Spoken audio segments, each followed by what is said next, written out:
So welcome to another video, slightly different this time. As you can see, I'm in my little office up in the loft, and this week I'm going to be talking about scanning. I recently got myself a Epson V850pro scanner, which is behind me here, and I'm using that to improve my workflow with my film photography. Now, previously to this, I have been for quite a few years using a digital camera. I use my Sony A7R II at the moment, or have been, to scan films digitally over a light box, camera on the tripod, straight down, and shoot in that way. Now I shoot mainly 6x6 on 120 film, 6x17, and I've got lots of old negatives and transparencies in various formats as well, including 5x4, which this video is going to concentrate on. I've got 3 images that I want to scan and get them up on screen to see what they come out like.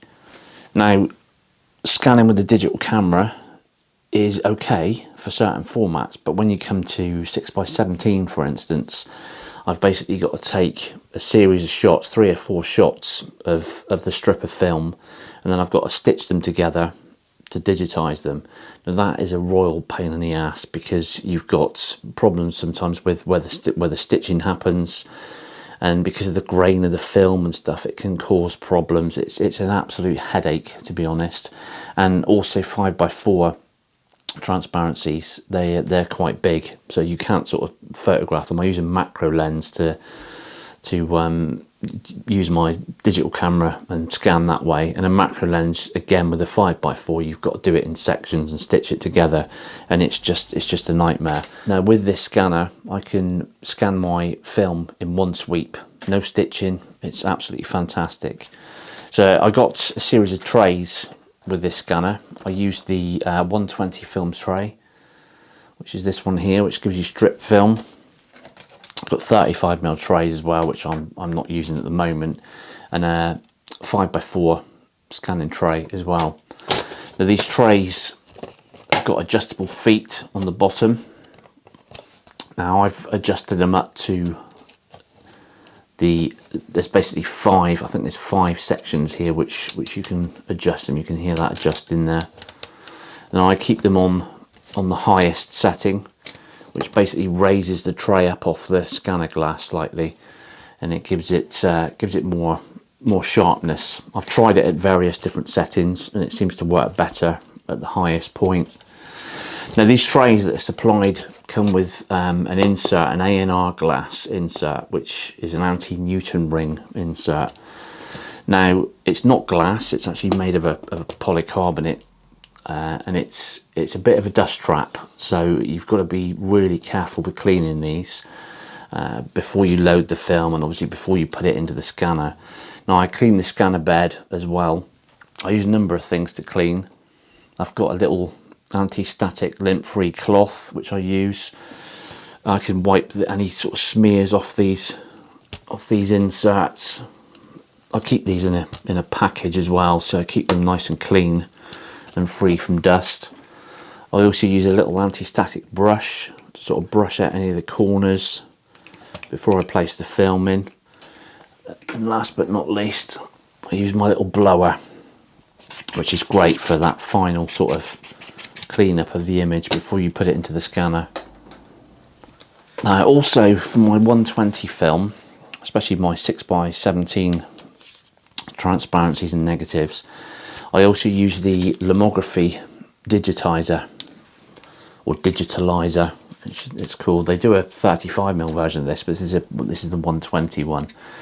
So basically the film sits in this, it's magnetized. You pull the top part out, leaves the film inside nice and flat, and also there's no glass involved or inserts to worry about. It's literally straight through the film.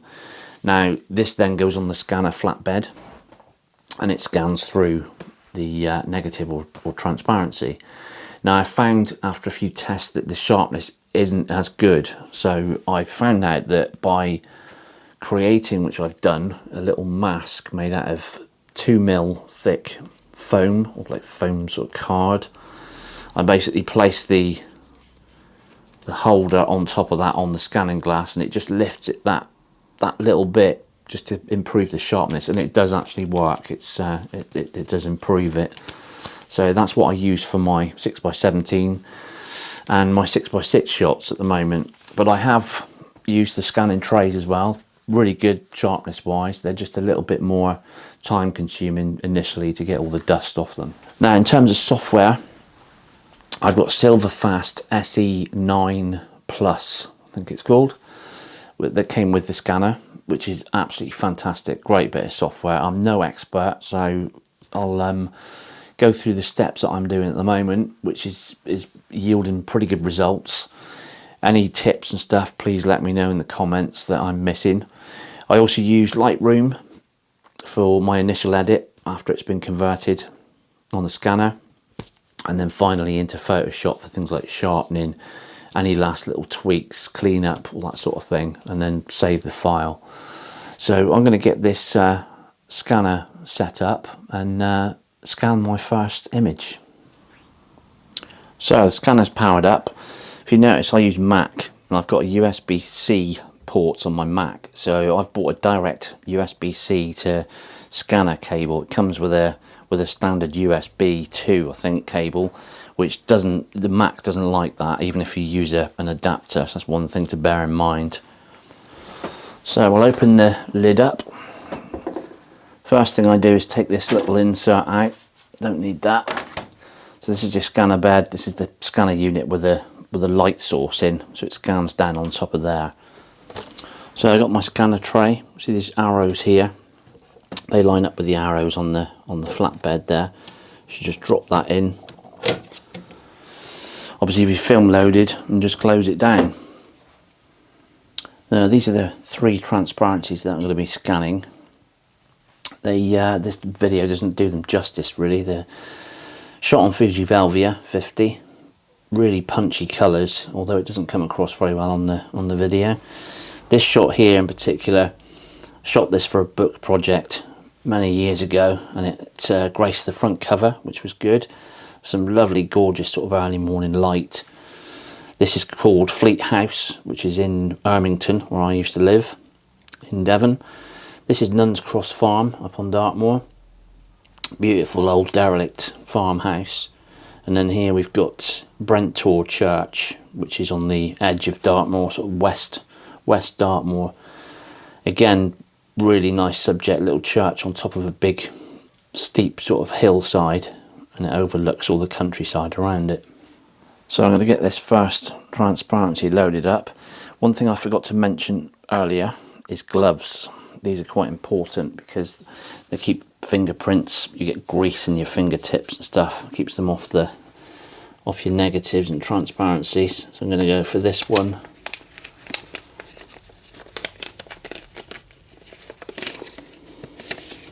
I'm just going to lay it on there for a minute. So basically we're going to open the holder up. So it's got this little part here. Just pop that open. And I can see straight away there's lots and lots of dust on here. So I'm just going to give it a quick clean up, because the film's going to sit flat against this, and I do not want any dust, or the minimal amount of dust as possible. Now I know you can get a fluid for this. I'll clean the outside a bit more in a minute when it's in there. It's just this initial interior of it I want to keep clean.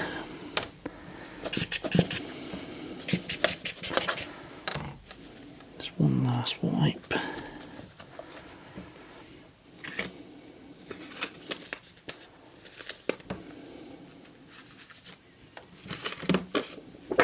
So when you're loading it up, with the face open like this, you want the writing on the film to be the right way round when it's facing you.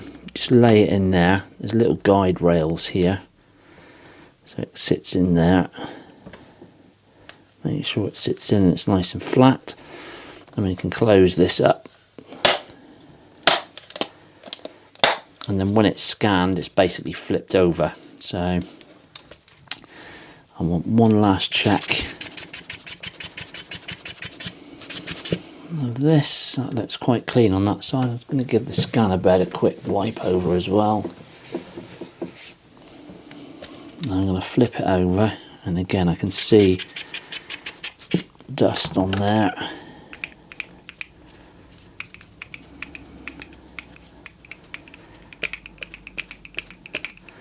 This is what I was saying about earlier on, that these inserts are great in one sense, but they do attract a lot of dust.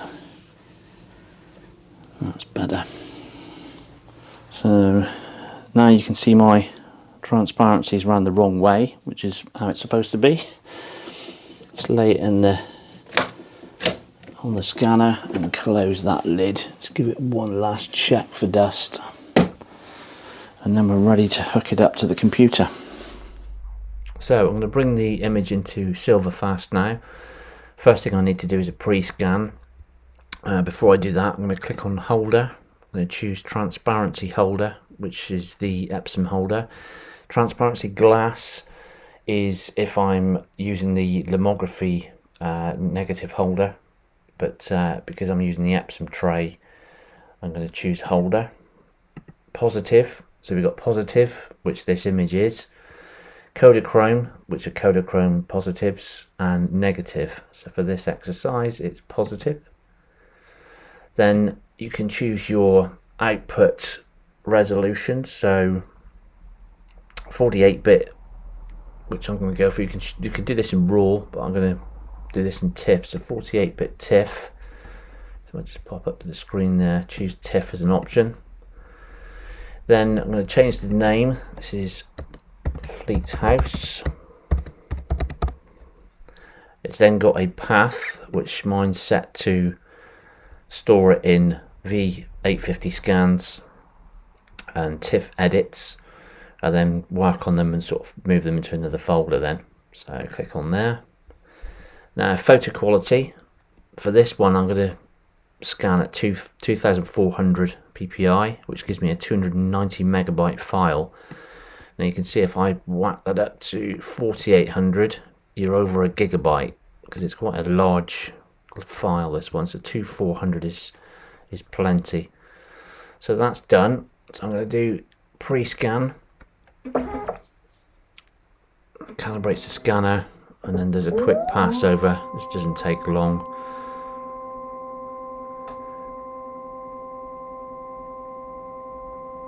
And I can see straight away that that's come out quite nice colour wise.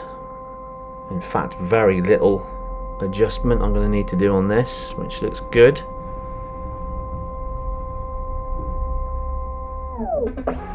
That's great. So what I'm going to do first is go down to unsharp mask, click on 1:1, which gives me a zoomed in version. So I'm going to stick that up in the sky, wait for that to scan through. You can see it's calibrating and scanning now. This takes a little while.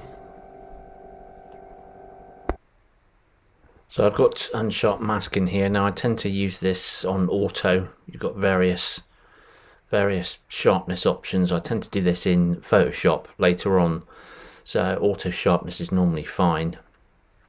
So I've basically done another scan for the dust and scratch removal, which I'll go through now with you. It basically does two sweeps, goes across the image first, and then it does an infrared scan as well. Now I've got two options here, ISRD and SRDX. Now ISRD is for negatives and positives, colour, but it doesn't do a very good job of Kodachrome. So for Kodachrome and black and white film, black and white negatives, you'd use the SRDX.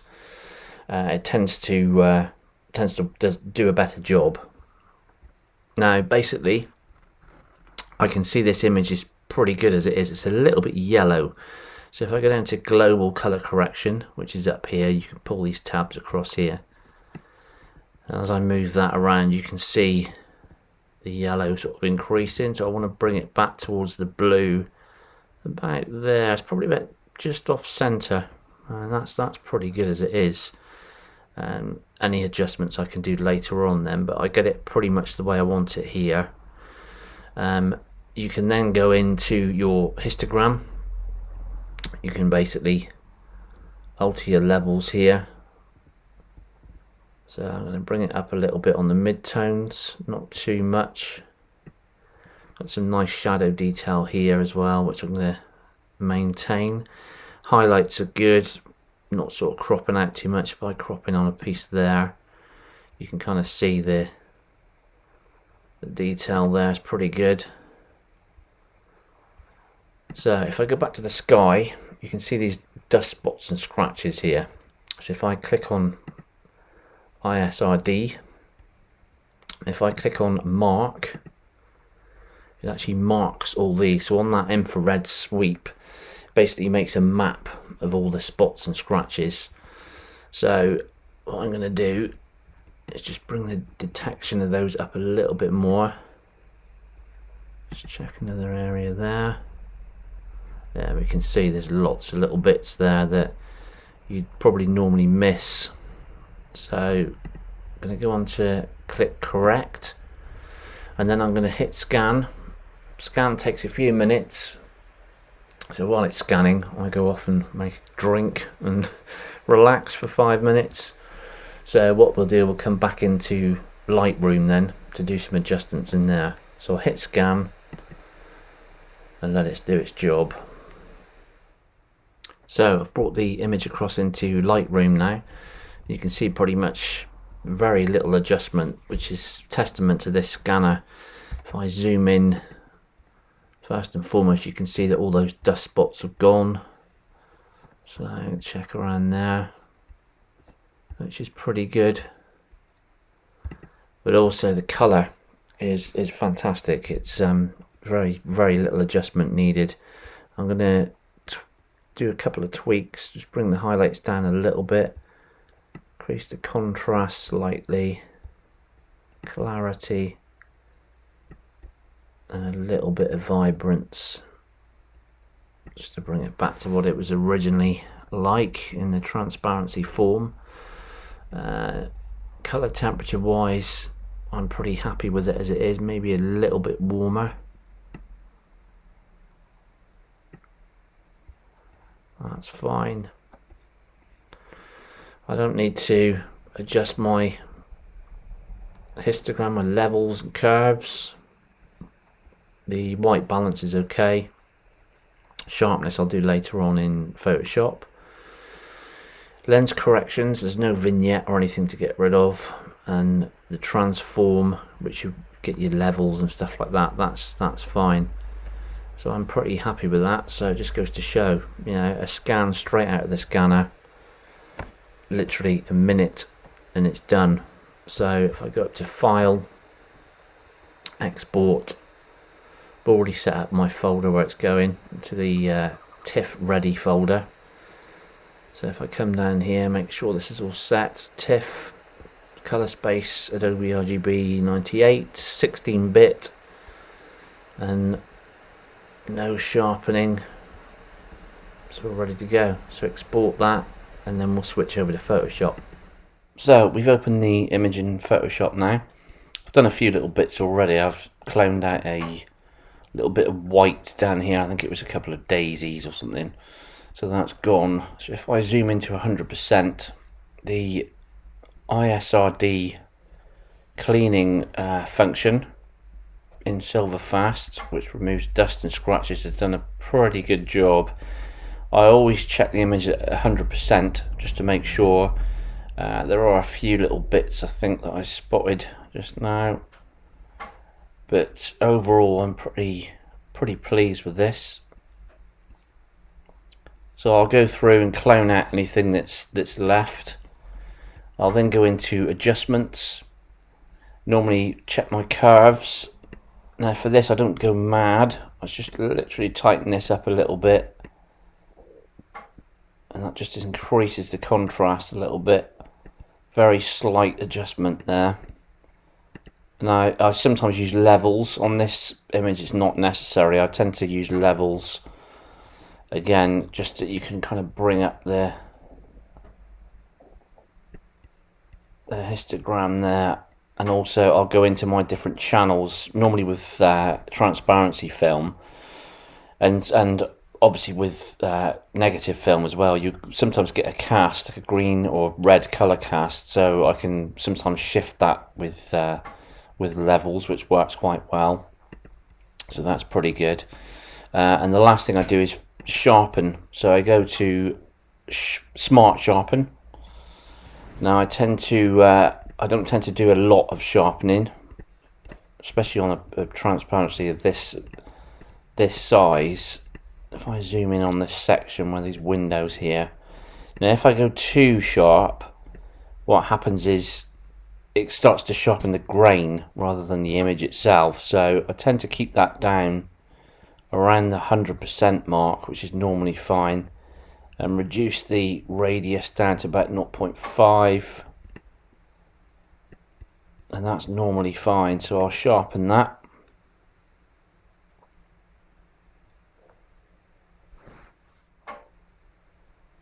Now once I've done that, I'm pretty happy. I'll just go in and check the image size there. Now the file size is 285 megabytes, which is quite a big file, so it's more than adequate for social media. In fact, it's way too big. I'll probably reduce the size of this for social media. But also print size wise, that comes out at 37 inches on the longest side, which is huge. So it's more than enough. But I do like to get the image corrected and processed at this size, and then keep it as my original then. So once that's done, I can then save the picture, and it's all ready to go. Well, I'm completely blown away with the quality that I'm getting from this scanner. Straight out of the scanner, this picture was pretty good. I've had minor adjustments to make. I remember scanning many years ago with an old Canon, I think it was a 900F scanner, and I was getting pretty ropey results from that. This was way back in the early 2000s. Now back then the scanner was probably okay, but the software was very limited at the time. But now it's just come on leaps and bounds, and I'm amazed by the quality.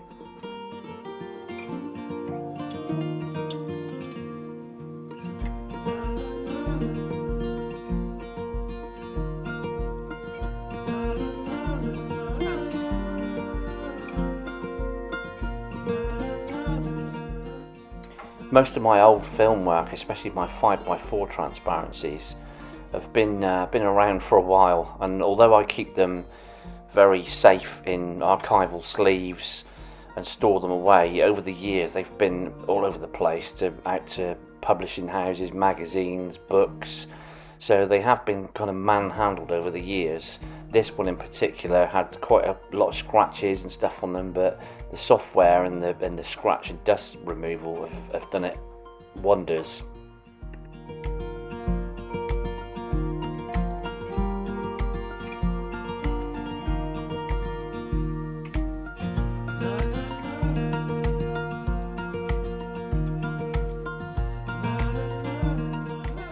Being able to revisit some of these old pictures has been really nice. It's good to kind of see these pictures again. They've been stored away, not seen the light of day for many years, and it's just testament to this size film as well. The detail that you can get, the colour from the actual film itself from Fuji Velvia.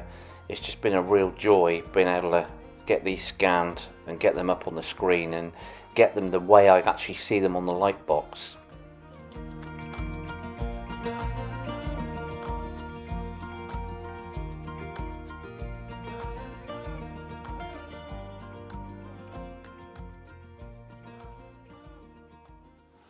Well, after many attempts with my camera scanning with my larger format films, this scanner has basically revolutionised my workflow as far as my film photography goes, and it's definitely the way forward. I mean, straight out of the scanner I'm getting absolutely fantastic results, not only in sharpness but colour, which is very important to me. I don't want to be messing around too much in the computer, which is kind of why I did this video, to show you that, you know, it doesn't take much to get from scanning to a final image with very little tweaks. So yeah, it's revolutionised things for me. I'll be glad to know your thoughts on any sort of tips and tricks as far as the software goes, anything that I'm kind of missing. I've got a fluid mount tray on the way as well from Epson, which should arrive soon. I found out that because I bought this scanner, you get one of those as a free gift. And I know that fluid mount scanning is supposed to be kind of top end as far as sharpness and quality goes, so it'll be interesting to see what that's like, and I might do a separate video on that at some point. But for now, thank you for watching. I'm going to end the video now, and please join me on the next one.